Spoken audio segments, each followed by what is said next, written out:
Ti puncio come un biecco, traduzione letteraria, ti gonfio come una zampogna.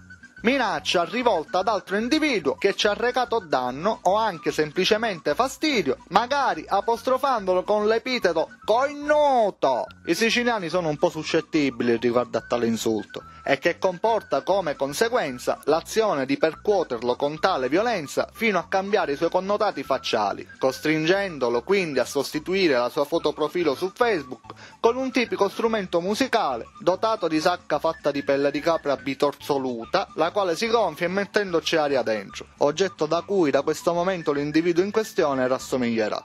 Al nucleo terrestre questo post non piace, poiché lui assomiglia già ad una zampogna e sa che il suo peso specifico a causa di questa espressione lo dileggerà a vita.